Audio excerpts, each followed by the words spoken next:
China went from being a very poor country to a quite developed country in 40 years, and for 1.4 billion people.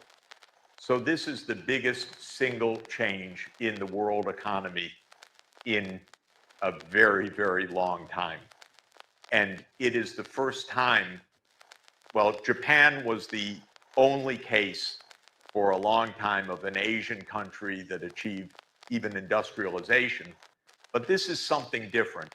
Now, East Asia is a powerhouse economically, and China is, of course, with nearly 20% of the world population, and with an economy that is, depending on measurements in purchasing power terms, bigger than the US in absolute size, and in market prices, smaller than the US, but in either event, a major economy. This is something new in the world.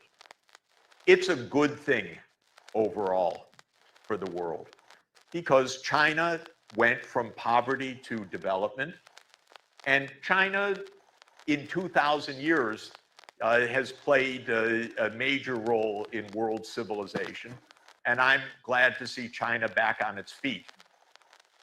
The reason China was so poor is part of this story. They call it the century of humiliation. China made one terrible mistake, the worst economic mistake of any country in all of world history that I know of.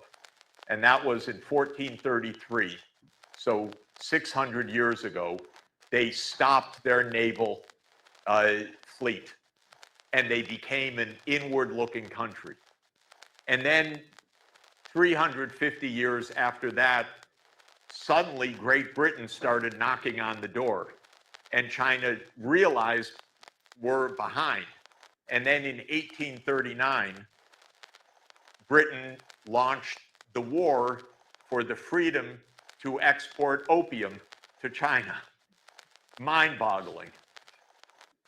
So the Opium Wars are the Opium Wars for a reason, which is gangsterism, which was a large part of the British Empire. And from 1839 to 1949, it was complete disaster for China. 2 opium wars, the Taiping Rebellion, the Boxer Rebellion, Civil War, Japanese invasion, Civil War. So by 1949, China was completely impoverished from having been a world civilization for 2 millennia, impoverished. China then, without a long story, the first decades were complicated, but starting in 1978, probably the greatest economic reform in history of scale took hold under Deng Xiaoping with the opening of China. And in 4 decades, China went from impoverishment to a highly innovative, dynamic economy. The big problem, in quotation marks, from the US point of view, is they became powerful, but not under our supervision.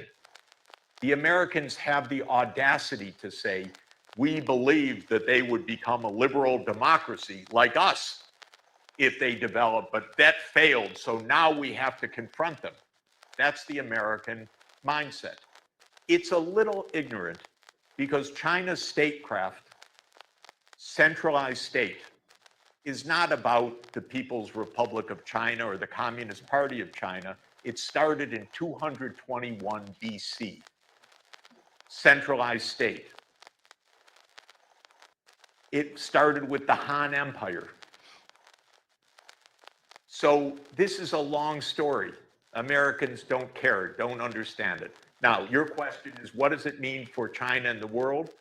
If we have peace, which I'm counting on because I can't imagine the alternative, I hope and look forward to China being a highly prosperous, dynamic, outward-looking country that is a pillar of the international system. I would like Europe and China to have good relations and to deal with each other. China will not be a democracy in the form of European parliamentary democracy. It will have its own statecraft. There will be imperfections like there are anywhere. It's not our business other than to have good discussion about different options and so forth, but we should have good relations with China. We should work together. We should analyze common problems. We should say, you have wisdom of 2,000 years. What would Confucius say about this?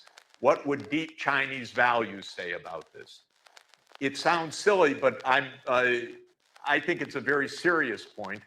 I'm hosting a meeting in Athens of Confucian and Aristotelian scholars because I want to know what both those philosophers, what their philosophies can add to our modern problem solving. I actually believe a lot because they teach us about order, virtue, basic human nature questions. So my view is engage with this remarkable civilization, be thankful that it has escaped from poverty, that it is innovating.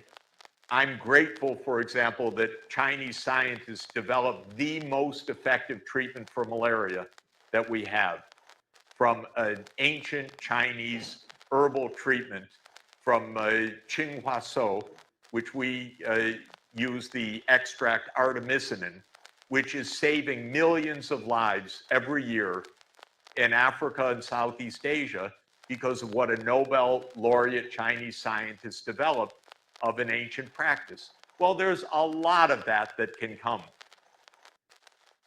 I was delighted, I mentioned yesterday, that downstairs nearby on Gran Via, there's the Huawei building. Okay, I went to Huawei, my wife and I visited Huawei a couple of times. We went in 2019, incredibly impressive.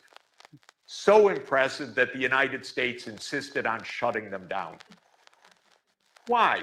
Because they got better at 5G than any US company, that's why. And then the US said, well, they can spy on us. That's not the real answer. The real answer is if it's an American equipment, then the US can spy on me. If it's Huawei equipment, it's a lot harder for the US to spy on me. So the fact of the matter is the US just tried to shut down Huawei because they made beautiful, low-cost 5G systems for developing countries that were going to sweep the world. And so the US had to go threaten everybody. Don't do business with them. So this is the first Huawei store that I've seen in a long time. You wouldn't find anyone in the United States. But the point I'm making is let us engage constructively. And China has a huge amount to offer for the world. And if we engage, it's not going to take over the world. And by the way, aside from many other reasons why China's not going to take over the world, China's population is going to fall by about 400 million people in the next 80 years. China's going to become old. I kind of appreciate that these days more than I would have before. But I also really feel old people don't want to take over the world. They just want quiet, you know? We want peace. We want nice.